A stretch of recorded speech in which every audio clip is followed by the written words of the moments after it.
حضرت علامہ پیر سید منور حسین شاہ صاحب بخاری دامت برکاتہم العالیہ بڑے حسین انداز میں خطاب فرما رہے تھے۔ اب تشریف لانے والے ہیں جناب صاحبزادہ محمد زین الاقطاب صدیقی صاحب تشریف لاتے ہیں، جو ہمارے ایک بزرگ ساتھی علماء میں جن کا بڑا مقام تھا، اور خطاب ان کا بڑا ایک اپنا ہی انداز تھا جو ان کو سب کو وراثت میں ملا ہے۔ ان کا انداز بھی اپنے والد ماجد رحمۃ اللہ تعالی علیہ، میری مراد ہے مناظر اعظم رحمۃ اللہ تعالی علیہ،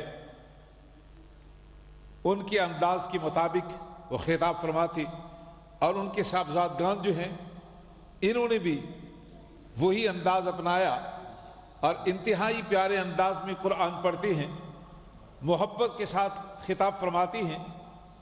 اکثر نوجوان تشریف فرما ہیں اور کچھ بوڑھے بزرگ بھی ہیں، میں درخواست کروں گا دونوں کا ہی خیال رکھیں، اور انگلش تو ہے ہی، ساتھ ساتھ اگر مناسب سمجھے تو اردو کا بھی یا پنجابی کا بھی تھوڑا تھوڑا جو ہے نا وہ انداز ہو جائے، تاکہ ان سب کی سمجھ میں بات آتی رہے۔ تو آپ ایک جوش ایمانی سے نعرہ لگائیں تاکہ صاحبزادہ سب تشریف لائیں۔ نعرہ تکبیر، نعرہ رسالت، علماء اہل سنت، ماشاءاللہ آئیے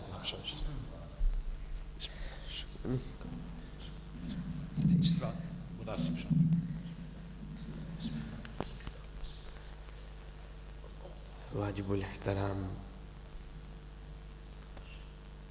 میرے نہایت ہی ذی جوہر حضرت علامہ مفتی غلام سرور صاحب زیرہ مجدہ، اور مجھ سے قبل حضرت پیر سید منور حسین شاہ صاحب بخاری، دوستو بزرگو، السلام علیکم ورحمۃ اللہ وبرکاتہ۔ اللہ عز و جل کا بہت فضل اور احسان ہے کہ اس نے مجھے اور آپ کو آج اس آرام والے دن میں کچھ ایسی گھڑیاں نصیب فرمائی جس میں ہم اس کے گھر میں آ کے اس کے پیارے محبوب کا ذکر سن رہے ہیں اور سنا رہے ہیں۔ اللہ عز و جل ہمارا آنا اپنی بارگاہ اقدس میں قبول و منظور فرمائے۔ مجھ سے قبل آپ نے ایک بہت ہی علمی اور سریلی گفتگو سنی، اور یقیناً اس میں بہت سی ایسی باتیں ایسی تھیں جو آپ کے لیے ایک مشغلِ راہ تھیں۔ اسی طرح اللہ عز و جل علماء ربانیین کو اس مرکز میں آنے کی تا قیامت توفیق عطا فرمائے۔ مجھے آج پہلی دفعہ یہ شرف ملا ہے کہ میں اس ادارے میں حاضر آیا ہوں، بہت خوشی ہوئی ہے، اور یقیناً مجھے اس بات کا یقین ہے کہ قبلہ مفتی صاحب کی سرپرستی میں آپ کے تعاون کے ساتھ اللہ عز و جل اس مرکز کو، اس مقام کو دن دگنی رات چگنی ترقی عطا فرمائے۔ جہاں تک رہی گفتگو کی بات، بہت سی چیزیں کہی جا سکتی ہیں۔ ہمارے لیے تو آسان تھا کہ انگلش میں گفتگو کی جائے، لیکن اگر میں ریشیو کا انالیسس کروں تو واقعی یہ ناانصافی ہوگی کہ صرف انگلش میں ہی گفتگو کی جائے۔ تو انشاءاللہ عزیز جب وقت آئے گا تو اردو میں بھی بات کروں گا، لیکن اس کا مقصد یہ نہیں ہے کہ اب انگلش میں جب گفتگو ہو تو جو بزرگ ساتھی ہیں وہ سوئچ آف کر لیں کہ بھئی یہ ہمارے پتہ کی بات نہیں ہے۔ میں اکثر کہا کرتا ہوں، رات بھی کہا کرتا تھا کہ یہ جو پٹواری ہے، میر پوری زبان ہے، یہ پہاڑوں میں بولنے والی زبان، یہ یورپ میں کیسے آ گئی؟ اور یورپ میں آ بھی گئی، بولی بھی جاتی ہے، اور پھر بڑے ذوق سے بھی سمجھی جاتی ہے، اور اس کو فروغ دیا جاتا ہے۔ کیوں؟ پہاڑوں والی زبان یورپ کی اس تہذیب شدہ اس دور میں کیسے؟ اصل میں زبان وہی مقبول ہوتی ہے جس زبان میں محبوبوں کی تعریف کی جاتی ہے، اور جس زبان میں محبوبوں کی تعریف کی جائے اللہ اس زبان کو پوری دنیا پہ مسلط فرما دیتا ہے۔ تو اب انگریزی زبان اب یہ پردیسی زبان نہیں ہوگی، اس کو بھی ہم نے دیسی بنانا ہے. کیسے؟ اس زبان میں محبوبوں کی تعریف سننی ہے اور سنانی ہے انشاءاللہ عزیز. اللہ عز و جل توفیق عطا فرمائے. قبل اس کے کہ میں اپنی گزارشات کا اظہار کروں، سب احباب مل کے بارگاہ رسالت مآب صلی اللہ علیہ وسلم میں ہدیہ درود پیش فرمائیں.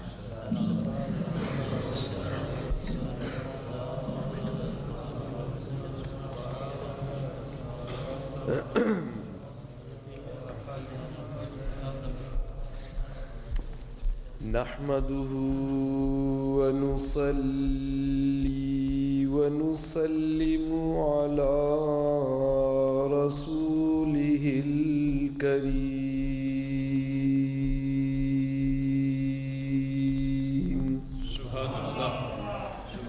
وعلى آله الطيبين الطاهرين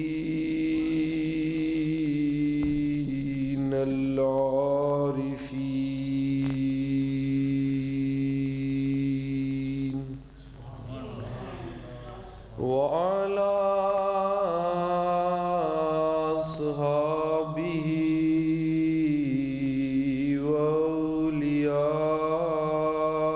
وأولياء أمته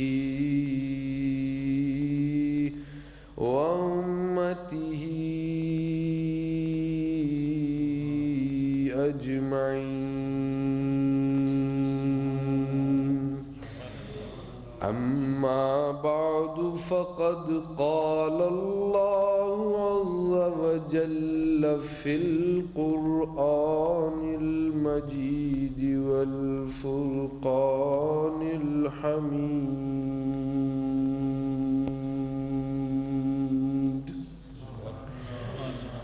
وما جعلنا الرؤية التي أريناك إلا فتنة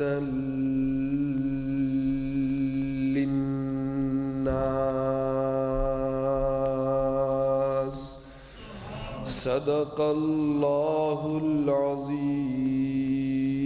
وقال جل جلاله عم نواله في شان حبيبه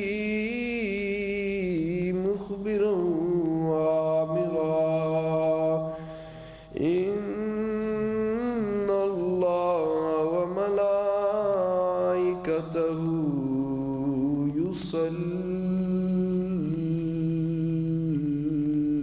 يصلون على النبي يا أيها الذين آمنوا صلوا عليه وسلموا تسليما. اللهم صل على سيدنا ومولانا محمد وعلى آل سيدنا ومولانا محمد وبارك وسلم وصل عليه. All praise be to Allah, who created this universe and gave the kingdom of this entire universe to his beloved Muhammadur Rasulullah sallallahu alayhi wasallam. Why did he give such rank and honor to his beloved in this manner and form? Only he knows the reality behind this. But on the night of Mi'raj, amongst many other things that were achieved, one thing that was achieved and demonstrated was that my beloved does not need any single part of this universe to exist. Why? Because the universe is interdependent, depends upon each other in one form or the other. But the beloved went beyond the ambit of this universe, beyond the remit of this universe, and demonstrated that I do not need, my wujud, my reality does not need this universe to exist. So when this universe perishes, when everything becomes fani, this formula does not apply to Muhammadur Rasulullah sallallahu alayhi wasallam, because he demonstrated in the night of Miraj that only that will perish that which is within the universe, but I went beyond the universe. So you need the universe to exist, I do not need the universe to exist. Today I would like to present to you a analysis of Miraj from a comparative point of view. Why? Because if we understand Miraj from a comparative point of view, we will appreciate how Allah subhanahu wa ta'ala has given rank and status to His beloved sallallahu alayhi wa sallam. Many prophets had Miraj, and that Miraj was talked of in the Quran. So today I'm going to present to you a comparison of the Miraj of Sayyidina Musa alayhi salam and the Miraj of Sayyidina Muhammadur Rasulullah sallallahu alaihi wasallam. Both Miraj are written in the Quran, but sometimes Allah subhanahu wa ta'ala has written the Miraj in such a way that if we analyze this Miraj, we will see how Allah has elevated the status of His beloved sallallahu alaihi wasallam. Please pay attention towards me. The Miraj of Musa alayhi salam is written in the Quran. Jab Kalimullah ko Miraj karana tha, تو اس کا بھی تذکرہ قرآن میں بڑی صراحت سے کیا. کن الفاظ سے کیا؟ اللہ سبحانہ wa ta'ala says, when Musa alayhi salam was traveling towards Egypt, he says, إِذْ رَأَى نَارًا فَقَالَ لِأَهْلِهِمْ كُثُوا إِنِّي آنَسْتُ نَارًا.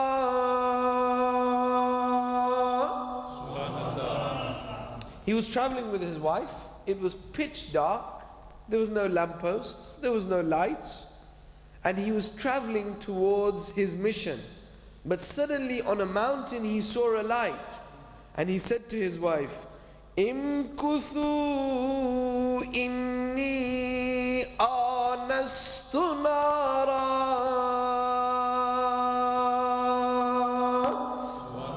You wait here. I can see some light, I can see some fire. So in the olden days when they used to see light, because there was no lampposts, there was no direction, they didn't know which way they were going. So he said, I will go and see if I can judge if we are going in the right direction or not. So Musa alayhi salam went, and when he went on top of that mountain, he met Allah subhanahu wa ta'ala. But this was a coincidence or pre-planned.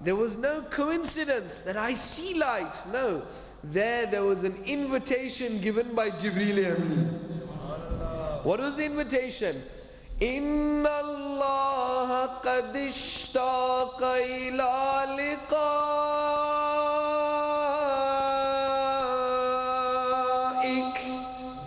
Beloved, here there is no coincidence that you are going and by the way there is a light. No, Allah is summoning you by way of invitation because Allah subhanahu wa ta'ala wants to meet you.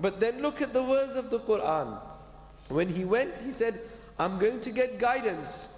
Imkuthu inni anastu nara. Why? La'alli atikum minha biqabasin aw ajidu ala nari huda. the word huda, guidance. I will get some guidance if we are going in the right direction. So Musa Kalimullah went to get guidance as to his direction in his Miraj. But when it came to Habibullah, Allah says in the Quran, مَا ضَلَّ صَاحِبُكُمْ وَمَا غَوَى.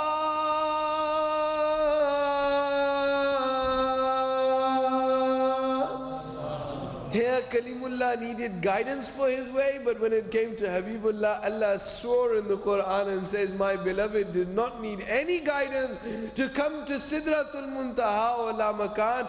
He came in a manner and form as if he knew the way himself. And then when he came, what was the next step? اب یہ آپ اپنے ذہن میں ایک ترتیب دیکھیں. اللہ عز و جل نے کلیم کے ساتھ کیسا سلوک کیا. اب وہ پیار اپنی جگہ پر حق تھا, لیکن اپنے حبیب کے ساتھ. When it came to Kalim, what did he say?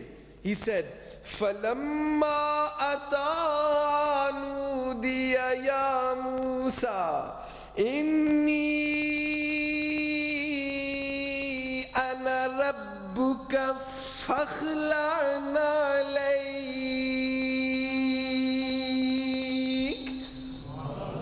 When Musa alayhi salam approached near, Allah says, Inni ana rabbuk. Oh Musa, I am your Lord. I am your. ذرا مل کے کہیے نا, اے موسیٰ میں تمہارا.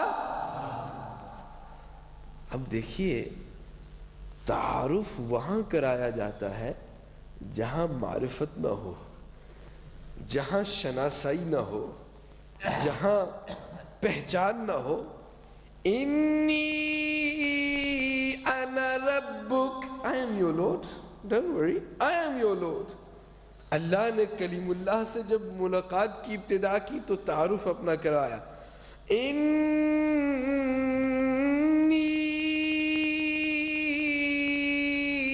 انا ربک, don't worry, I am your Lord.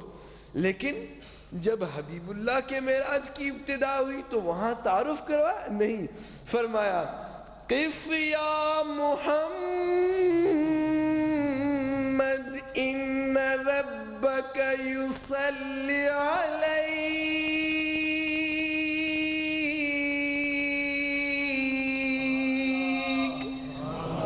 ان ربک, your Lord. یعنی there is no تعارف ہے, یہاں تعارف نہیں کروا. ان ربک, وہاں کلیم کو تعارف کی ضرورت تھی, پہچان کی ضرورت تھی. یہاں حبیب اللہ کو کوئی پہچان کی ضرورت نہیں تھی. That's why Allah directly talked.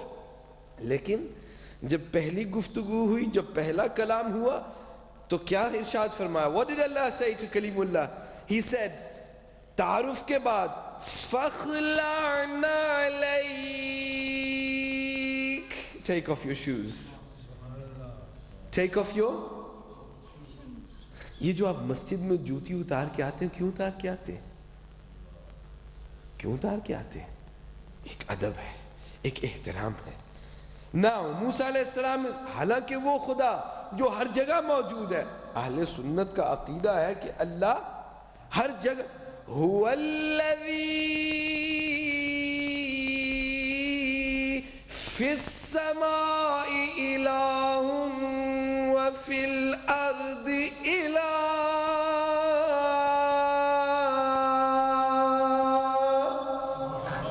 وہ خدا جو زمینوں میں بھی موجود ہے, آسمانوں میں بھی موجود, لیکن اس مقام پہ کلیم کے معراج پہ فرما رہا ہے فَخْلَعْ نَعْلَيْكَ إِنَّكَ بِالْوَادِ الْمُقَدَّسِ طُوًى.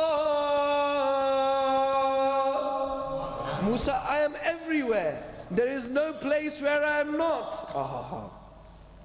یہ کسی کے دل میں بات نہ پڑ جائے کہ شاید اللہ اسی جگہ محدود تھا, اسی نور میں محدود تھا, اور وہ ہر جگہ نہیں تھا.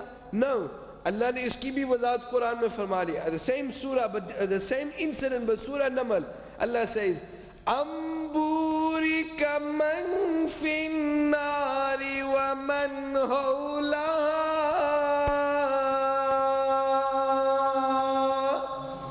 بابرکت ہے وہ ذات جو صرف اس آگ کے اندر نہیں تھا بلکہ ارد گرد بھی تھا, تاکہ یہ نہ کوئی سمجھ لے کہ خدا کی ذات محدود تھی وہاں. No, but Allah subhanahu wa ta'ala said, I am everywhere, but oh Musa, take off your shoes. Take off your... Why?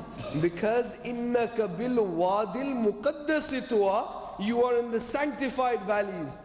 جب کلیم اللہ زمین کی وادی مقدس میں پہنچے تو جوتی اتارنے کا حکم آیا, اور جب محبوب عرش معلی پہ پہنچے there was no order of take off your shoes. Why? معراج بشری تھا, روحانی معراج تو بہت دفعہ ہو چکا تھا, یہ معراج بشری تھا. The same shoes that the Prophet ﷺ had on in Mecca and in Masjid al-Aqsa, the same shoes he had with him in Sidratul Muntaha. And when he went to La Makan, he went with the same shoes. He demonstrated that when Kalimullah comes to Wadi Muqaddas, he must take off his shoes. But when Habibullah goes to the Arsh of Allah subhanahu wa ta'ala, his shoes accompany him. فَخْلَعْنَا عَلَيْكَ إِنَّكَ بِالْوَادِ الْمُقَدَّسِ طُوَى. So بتا دیا کہ محبوب کے بدن سے نالین کی نسبت بھی ہو تو ان کے تقدس کا یہ عالم ہوتا ہے کہ اللہ عز و جل He gives them such rank and honor that don't take your shoes off. I want to show the status of the shoes of Muhammadur Rasulullah sallallahu alaihi wasallam. People say he's a man like us. How can he be a man like us? We can't even equate to his shoes. Forget about us equating to his shoes. When the time came and the Prophet ﷺ said, Jibreel, let's go. He says, no, I can't go beyond this point.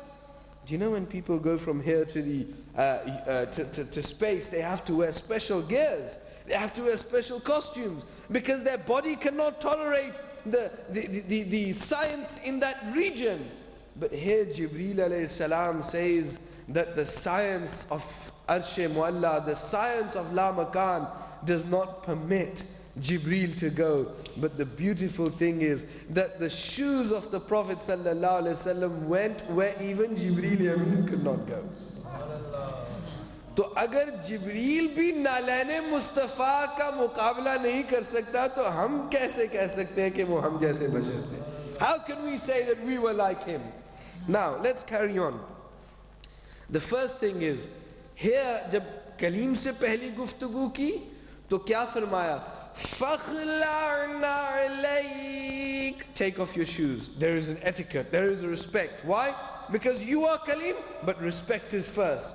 Lekin, when it came to Habibullah, Allah said, قِفْ يَا مُحَمَّدٍ إِنَّ رَبَّكَ يُصَلِّي عَلَيْكَ.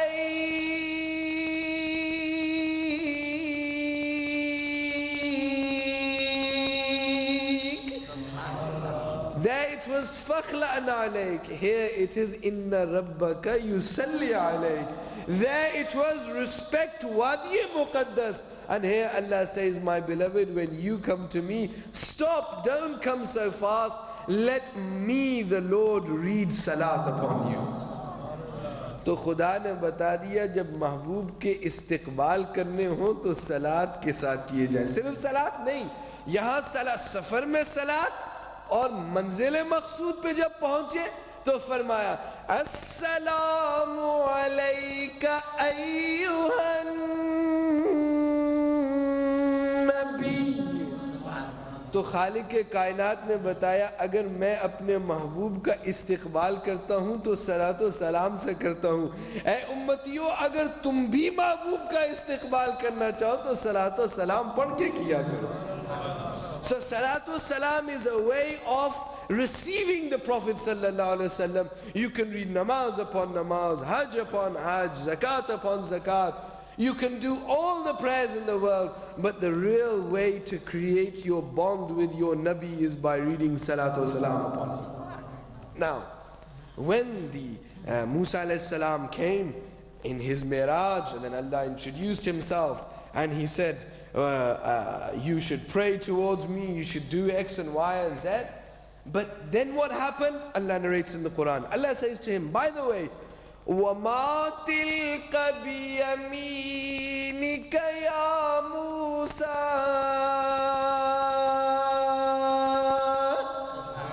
اے موسیٰ تیرے ہاتھ میں کیا ہے؟ یعنی جو معراج موسیٰ میں، جو معراج کلیم میں گفتگو ہوئی وہ اللہ نے لکھ دی. آپ سورۃ طٰہٰ میں دیکھیے ساری وہ درج ہے آیات. وَمَا تِلْكَ بِيَمِينِكَ يَا مُوسَىٰ. What is in your right hand? اب یہ کلیم کی باری تھی. جب اپنے حبیب کی باری تھی تو کہاں لکھی بات؟ ہاں قرآن میں ایک بات لکھی، فرمایا فَأَوْحَىٰ إِلَىٰ عَبْدِهِ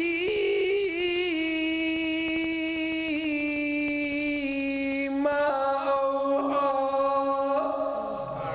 کلیم کی بات قرآن میں لکھتی، لیکن حبیب کی جب باری آئی تو فرمایا فَأَوْحَىٰ إِلَىٰ عَبْدِهِ مَا أَوْحَىٰ. He revealed unto his beloved whatever he revealed. بتائی ہی نہیں بات. Why? Because here there was a meeting, but that meeting was not confidential. But when it comes to my beloved Muhammadur Rasulullah, that meeting is a confidential meeting. And whatever I said to my beloved sallallahu alaihi wasallam. Then Musa alayhi salam, the first thing he does after Allah subhanahu wa ta'ala dialogues with him, the first dua that he does, دیکھیے پہلی دعا کلیم کی کیا تھی؟ حضرت مولانا was saying, he says رب اشرح لي صدري ويسر لي أمري. Li, note the li. Oh Allah, enlighten my heart and open my heart. رب اشرح لي, li for me, وَيَسِّرْ لِي and help me.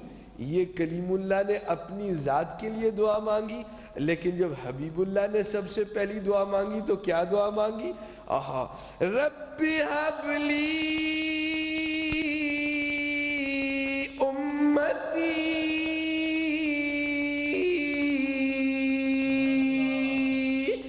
Kalim Allah prayed for himself, but Habibullah prayed for his ummah. He prayed for his ummah.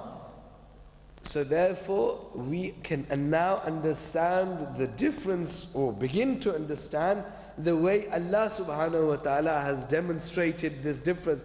لیکن بات جس طرح کلیم اللہ کے معراج کی واضح کی تو حبیب اللہ کے معراج کی اس طرح واضح کر کے بات کیوں نہیں کی؟ Why?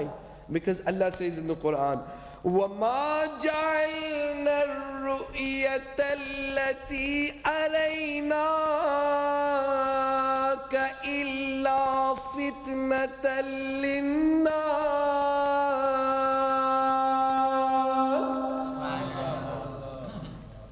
کیا بات تھی؟ اللہ سیدھی بات قرآن میں کہہ دیتا کہ محبوب کو سفر کرا، سیر کرائی، میری زیارت ہوئی، بات قصہ کہانی ختم. صریح الفاظ میں کیوں نہیں بات؟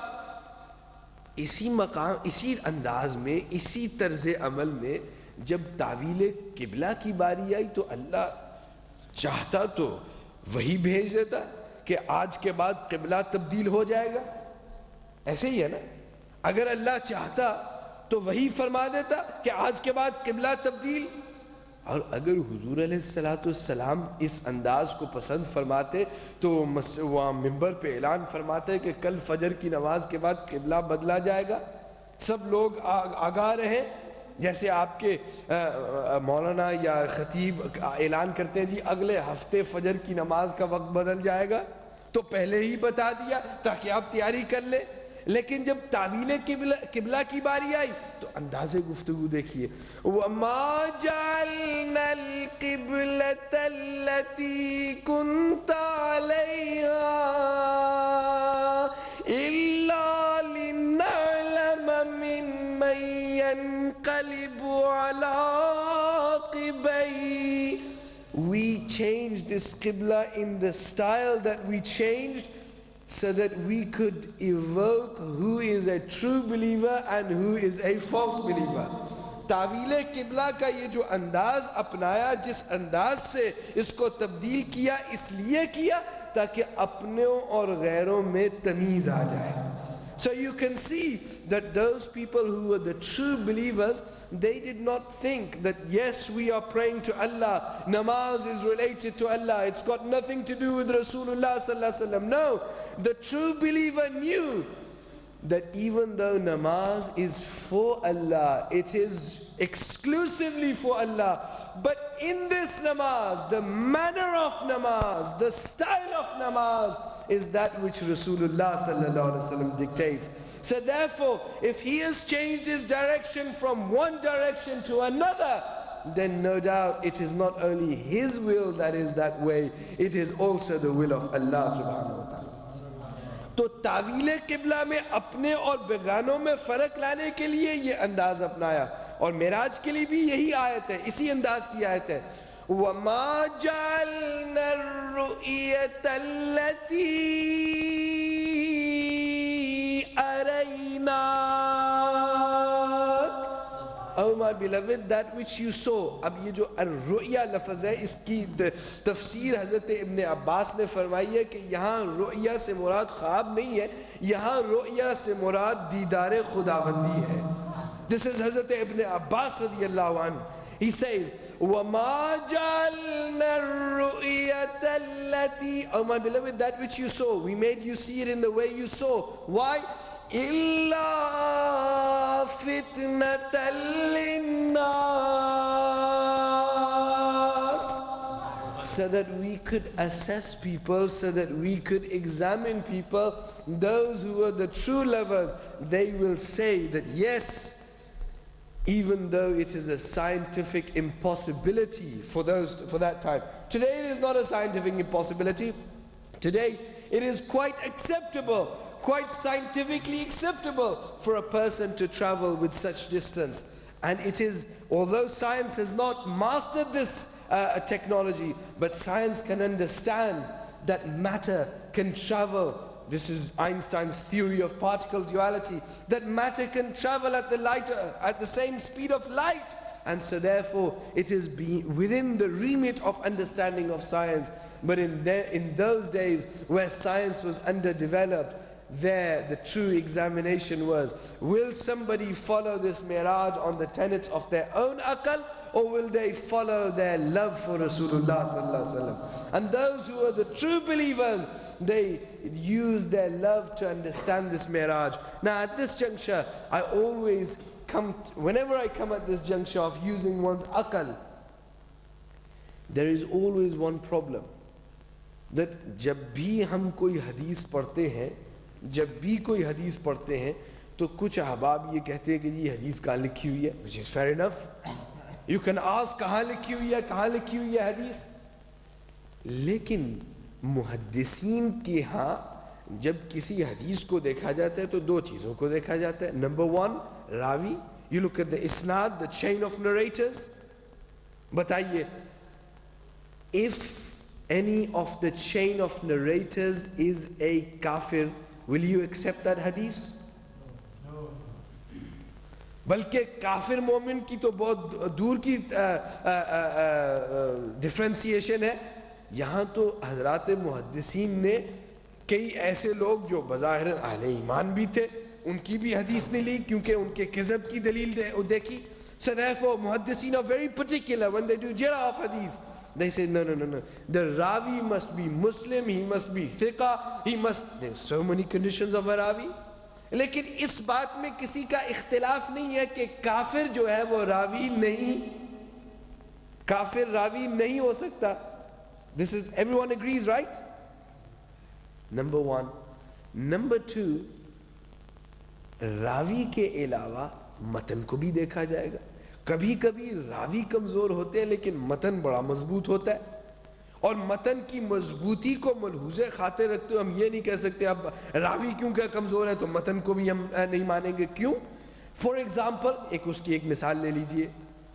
اب یہ جو حدیث ہے اطلب العلم ولو کان بالصین, کہ seek knowledge even if you have to go to China, راوی کے اعتبار سے یہ بڑی کمزور حدیث ہے, لیکن متن کے اعتبار سے in the context, matan means the text of the hadith. If you look at the context of the hadith, it is very strong. Why? Because this hadith has been strengthened by the Quran The verse of the Quran strengthens this hadith. بات لمبی ہو جائے گی, مختصر سے وہ آیت دے کے آپ کو آگے چلتا ہوں. How اطلب العلم ولو كان بالسين is strengthened by the Quran? Yes. Allah says, وَسِيرُوا فِي الْأَرْضِ فَانظُرْ كَيْفَ كَانَ عَاقِبَةُ لِلْمُكَذِّبِينَ. Travel the earth. Why? For ulum al-Quran? For ulum hadith? No. فَانظُرْ and see and assess كَيْفَ كَانَ عَاقِبَةُ لِلْمُكَذِّبِينَ, the fate of those who rejected their Lord. So therefore, وَسِيرُوا فِي الْأَرْضِ and اُطْلُبُ الْعِلْمَ وَلَوْ كَانَ بِالسِّينَ. The ghaya, the objective of both sentences are the same, and that is to seek knowledge other than the knowledge of the Quran and the Sunnah. So therefore it is established that the matan of this hadith is strong even though the ravis may be weak. تو پہلی چیز یہ دیکھی جاتی ہے, اگر میں آپ کو کہوں بالفرض کہ حضرت عبداللہ بن عباس رضی اللہ عنہ سے روایت ہے کہ حضور علیہ السلام نے فرمایا کہ مائکروفون پہ گفتگو مت کیا کرو. تو بتائیے یہ حدیث آپ مانیں گے نہیں مانیں گے؟ بتائیے. وائی بھائی میں حضرت عبداللہ بن عباس کا نام لے رہا ہوں. لیکن متن, the text of this hadith is beyond the chronology of the Prophet ﷺ's time, because this mic wasn't in that time. تو حدیث کو دیکھنے کے لیے you need to look at two things, ravi and the matan. Everyone understand that? The ravi and the text and the narrator. لیکن معراج پاک میں کچھ ایسا سبق ملا کہ محدثین کے اصول برحق ہے, لیکن اس میں ایک ایکسیپشن مل گئی معراج پاک کے ذریعے. How? When the Prophet ﷺ came down after Mi'raj, he told Abu Jahl, and Abu Jahl was very happy. He said, I look for excuses to make Muhammad Arabi sallallahu alayhi wasallam look like, Nauzubillah, a madman. Now's my perfect chance. So he went to Abu Bakr Siddiq radiyallahu anhu and he said to, oh Abu Bakr, is it possible for one man to travel from one place like Masjid al-Haram to Masjid al-Aqsa, Sidratul Muntaha, La Makan, before the blinking of an eye and back? Is it possible? تو سرکار سیدنا ابو بکر صدیق نے جب اس formula کو دیکھا تو کہا یہ ممکن نہیں ہے, it's not possible. Then he began to laugh and he says, this is why I tell you your friend Muhammad sallallahu alaihi wasallam is Nauzubillah madman. Why? Because he has made this announcement that he went with in one night before the blinking of an eye. اب ذرا تھوڑا سا ملحوظ خاطر اس بات کو رکھیے, راوی کون ہے اس مقام پہ؟ Who is the narrator? Who is the narrator? ابو جہل. ابو بکر صدیق کو تو کہہ دینا چاہیے نہیں, راوی بڑا کمزور ہے. کمزور کہاں, بےایمان راوی ہے, لعنتی ہے, جہنمی ہے. There is no way you would accept his narration. لیکن no, in terms of the matan, Abu Bakr Siddiq has already rejected the matan, that it is not possible for one man to achieve this. But as soon as he heard the sanctity, the dignity, the respect of Muhammadur Rasulullah sallallahu alaihi wasallam, he said, in qala sadaka, I will not look at the narrator, I will not look at the narration. If my beloved has said this, I will accept this with open heart.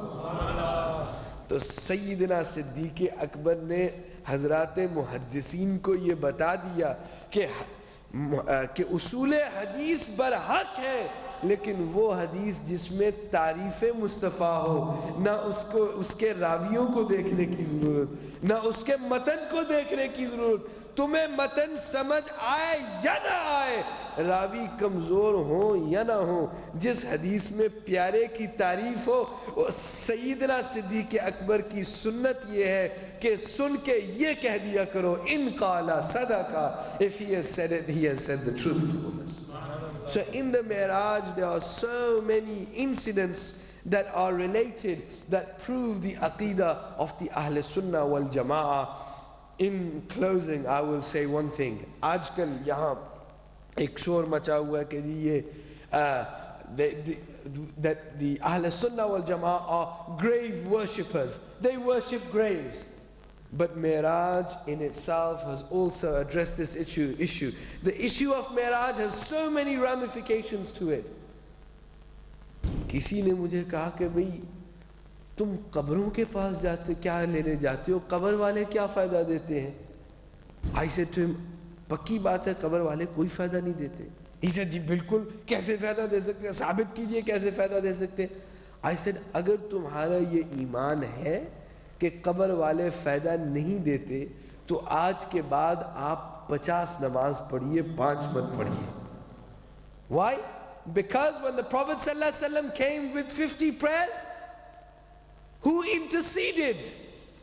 جب کلیم اللہ نے کہا نہیں آپ واپس جائیے, تو اگر ان کا عقیدہ اس وقت ہوتا تو حضور فرماتے اے کلیم خاموش ہو جا, تو قبر میں ہے, قبر والوں سے فائدہ نہیں لی جا سکتا. But no, he not only accepted what he said, he practiced upon it. بتا دیا کہ اگر ہمارا نبی کلیم اللہ سے, حالانکہ محتاج نہیں ہے, لیکن to prove a principle, اگر وہ اس معاملے میں کریم اللہ کی بات قبر میں رہتے ہوئے سنتے ہیں تو ماننا یہ پڑے گا کہ کلیم اللہ اور احباب قبور قبر میں رہ کے فائدہ دے سکتے ہیں. And so therefore Miraj has taught us that if it wasn't for Kalimullah, ہاں یہ بھی ایک سوال تو ہے نا کہ کیا اللہ جو عالم الغیب ہے کیا اس کو علم نہیں تھا کہ 50 سے 5 تک ہی مسئلہ پہنچے گا, تو اس نے 50 سے ابتدا کیوں کی, وہ سیدھی ہی 5 نمازیں دے دیتا. دیکھیں نا یہ بھی سوال ہے. اچھا اگر خالق کے ہاں کوئی حکمت ہوتی تو حضور علیہ السلام, آپ مجھے بتائیے کہ امت محمدیہ کے لیے ہمدرد کون ہے, حضرت موسیٰ کلیم اللہ یا ہمارے حبیب اللہ؟ بتائیے کون زیادہ ہمدرد ہے؟ تو کلیم اللہ کو ترس آ گیا, تو کیا حضور علیہ السلام کو اس بات کا احساس نہ ہوا جب 50 نمازیں دیں؟ یقیناً تھا, لیکن اس وقت اس بات کو وہ اس بات کا اظہار کرنا چاہتے تھے کہ تخفیف کرانے کو خالق بھی کر سکتا ہے, میں بھی کر سکتا ہوں, لیکن آج کلیم اللہ کا وسیلہ استعمال کیا جائے گا so that we can show that even though I am the benefactor of my ummah, I have taken the intercession of Kalimullah and reduced the prayers from 50 to 5 to show that people of the graves do help. ثابت یہ ہوا قبر والے اگر چاہیں تو فائدہ بھی دے سکتے ہیں. This is another element of Mi'raj which is evoked. So therefore the Ahl Sunnah are not grave worshippers. The Ahl Sunnah wal Jama'ah go to graves. Why? Because we know that with the tawfiq of Allah, if they want to help us, they can help us. So here I have presented to you a small glimpse of the Mi'raj and of Habibullah and the Mi'raj of Kalimullah, so that we can appreciate the beauty of both Mi'rajes, but more importantly to see how Allah has expressed His love in a manner over and above for His beloved Habibullah as opposed to Hazrat Kalimullah. Allah Azza wa Jal mujhe aur aapko حضور علیہ السلام کے معراج کو سمجھنے کی اور عمل کرنے کی توفیق عطا فرمائے. وما علینا الا البلاغ المبین.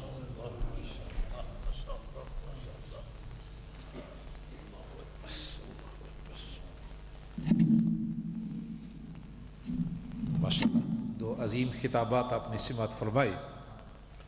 آخری بات جو ہو رہی تھی, حضور نبی اکرم صلی اللہ علیہ وسلم معراج کی رات ہمارے لیے اللہ کی بارگاہ سے کیا لے کے آئے. نماز کا تحفہ لے کے آئے, اور حضرت موسیٰ کلیم اللہ علیہ السلام نے ہمارے لیے سفارش فرمائی اللہ کے پیارے محبوب کی بارگاہ کہ یا رسول اللہ صلی اللہ علیہ وسلم, میں اپنی امت کو آزما چکا ہوں, 50 نمازیں پڑھنا بہت مشکل ہے, آپ جائیں اللہ کی بارگاہ میں تخفیف کرا کے لائیں. بڑی پیاری بات فرما رہے تھے. ہے ویسے اس میں علماء نے بڑی عجیب عجیب باتیں بڑے مسائل یہاں بیان کیے ہیں، طرح طرح کے کئی ایک نکات بیان کیے ہیں۔ ایک تو یہ ہے کہ اللہ کے پیارے محبوب کے اس موقع پہ حضرت موسیٰ علیہ السلام کا عرض کرنا،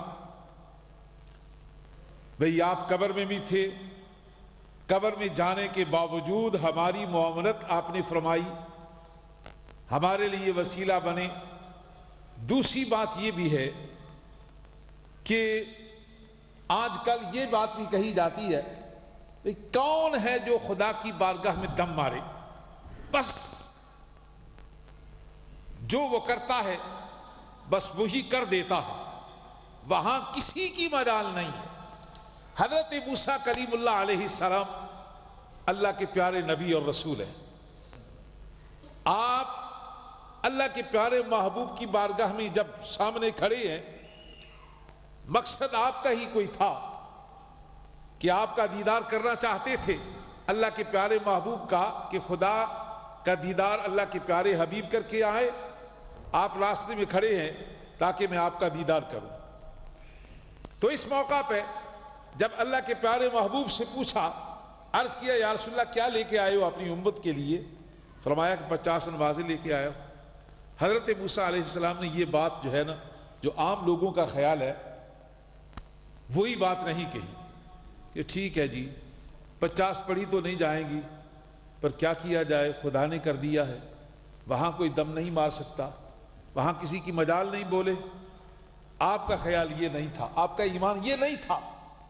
حضرت موسیٰ کلیم اللہ علیہ السلام جو اللہ کے نبی اور رسول ہیں، آپ نے یہی عرض کیا یا رسول اللہ بے شک خدا نے 50 نمازیں لازم فرما دی ہیں، اس نے یہ فیصلہ فرما دیا، لازم فرما دی ہیں، لیکن پڑھی نہیں جا سکیں گی۔ اور آپ کا مقام جو ہے خدا کی بارگاہ میں، خدا کے آپ محبوب ہیں، اللہ کے پیارے حبیب ہیں، آپ چاہیں تو کر سکتے ہیں، جائیں اللہ کے پیارے اللہ کی بارگاہ میں جا کر سفارش کریں۔ حضرت موسیٰ علیہ السلام کا بھی یہی ایمان تھا کہ اللہ کے پیارے محبوب اگر جائیں نا خدا کی بارگاہ میں تو بات بن سکتی ہے۔ نہ تو حضرت موسیٰ کلیم اللہ علیہ السلام نے، ان کا یہ ایمان تھا کہ خدا کی بارگاہ میں کوئی بھی جائے تو کچھ نہیں کر سکتا۔ آپ کا ایمان یہی تھا کہ خدا نے 50 لازم کی ہیں، اللہ کے پیارے محبوب جائیں تو بات بن جائے گی۔ عرض کیا حضور جائیں اور اس میں تخفیف کرا کے آئیں۔ اللہ کے پیارے حبیب گئے، اور حدیث پاک میں جو آتا ہے ایک بار گئے تو 5 کم ہو گئی۔ جب دوبارہ تشریف لائے تو پھر موسیٰ علیہ السلام وہاں موجود ہے چھٹے آسمان پہ، پھر عرض کیا یا رسول اللہ کتنی معاف ہوئی ہیں؟ عرض کیا، فرمایا کہ 5 معاف ہو گئی ہیں۔ فرمایا ایک بار پھر جائیں اور کمی کرا کے آئیں، غرضے کہ آپ 9 بار گئے اور ہر بار 5 کام ہوتی رہی، 5 کم ہوتی رہی، 45 معاف ہو گئی، 5 رہ گئی۔ اور یہ بھی حدیث پاک میں آتا ہے آخر بار پھر بھی حضرت موسیٰ علیہ السلام عرض کرتے ہیں کہ یا رسول اللہ آپ ایک بار پھر جائیں۔ آپ نے اللہ کے پیارے محبوب نے فرمایا پیارے کلیم اب مجھے شرم آتی ہے، حیا آتی ہے، مجھے حیا آتی ہے کہ میری امت جو ہے یہ 5 بھی نہیں پڑھ سکے گی۔ اللہ تعالیٰ نے 9ویں مرتبہ جب اللہ کے پیارے محبوب گئے تو فرمایا پیارے محبوب آپ کے آنے کی ہم نے لاج رکھی، ہر بار 5 ہم معاف کرتے رہے، 5 باقی رہ گئی ہیں، اگرچہ اصول ہمارا وہی ہے لا تبدیل لکلمات اللہ۔ اب اس اصول کو ہم اس طرح رکھتے ہیں جو ہم نے 50 لازم کی تھی، ثواب وہی 50 کا ہی رہے گا، ثواب 50 کا ہی رہے گا، اور آپ کے آنے کی ہم نے لاج رکھی ہے، 45 ہم نے معاف کر دی ہے۔ تو اللہ کے پیارے محبوب یہاں بار بار آتے رہے جاتے رہے۔ اصل میں وہ جو اشارہ فرما رہے تھے صاحبزادہ صاحب، وہ یہی بات ہے، خدا کو بھی معلوم تھا کہ 50 لازم کر رہا ہوں، 5 رہ جائیں گی، اللہ کے پیارے محبوب بھی جانتے تھے۔ اصل میں سب لوگوں کے سامنے یہ معاملہ واضح کرنا مقصود تھا کہ میرے پیارے محبوب کا مقام یہ ہے کہ میں 50 کروں تو وہ آئیں تو ان کو معاف کرتا ہوں، اور پھر بار بار آنا جانا یہ اور کسی کا کام نہیں ہے، یہ اللہ کے پیارے محبوب کا ہی کام ہے، ان کی ہی یہ شان ہے۔ تو خدا ہمیں اپنے پیارے محبوب کے صدقے میں جو یہ ہمیں تحفہ ملا، خدا ہمیں اس پہ پابند رہنے کی توفیق عطا فرمائے۔ پانچوں نمازیں خدا ہمیں پابندی سے پڑھنے کی توفیق عطا فرمائے۔ اب جناب صلاۃ والسلام ہوتا ہے، اس کے بعد انشاءاللہ ختم شریف ہوگا اور دعا ہوگی، اور اس کے بعد اذان کا ٹائم ہو جائے گا، نماز ہو جائے گی، اس کے بعد لنگر ہوگا۔ تو ایک دو شعر آپ ہی صلاۃ والسلام کے بھی پڑھا دیں۔ اللہ تعالیٰ خوش رکھیے آپ کو۔ بس بے شک دو شعر جتنے بھی آپ مصطفیٰ جان رحمت پہ لاکھوں سلام، مصطفیٰ جان رحمت پہ لاکھوں سلام، شمع بز میں ہدایت پہ لاکھوں سلام، اور جس سہانی گھڑی چمکا طیبہ کا چاند، اور جس سہانی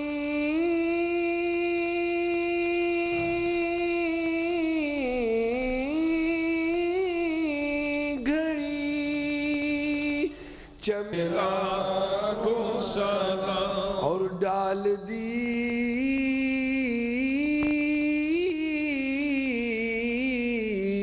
قلب میں عظمت مصطفیٰ، ڈال دی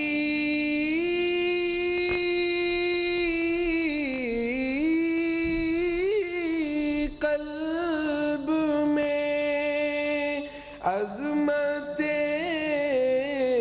مصطفیٰ، ڈال دی قلب میں عظمت مصطفیٰ، سیدی اعلیٰ حضرت پہ لاکھوں سلام، مصطفیٰ جان رحمت پہ لاکھوں سلام، شمع بز میں ہدایت پہ لاکھوں سلام، اور السلام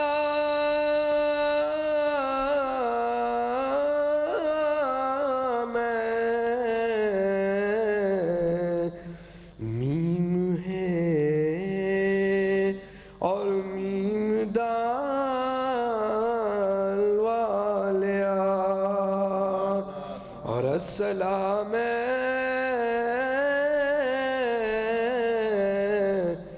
کالی کملی والیا، اور السلام گنبد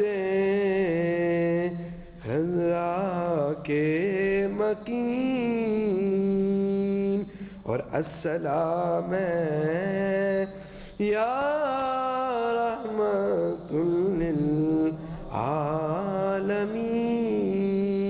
الصلاة والسلام علیک یا رسول اللہ، الصلاة والسلام علیک یا حبیب اللہ، الصلاة والسلام علیک یا شفیع المذنبین، الصلاة والسلام علیک یا رحمت للعالمین۔ تشریف رکھیے سارے حضرات، ختم شریف ہو جائے اس کے بعد دعا ہوتی ہے۔ بسم اللہ۔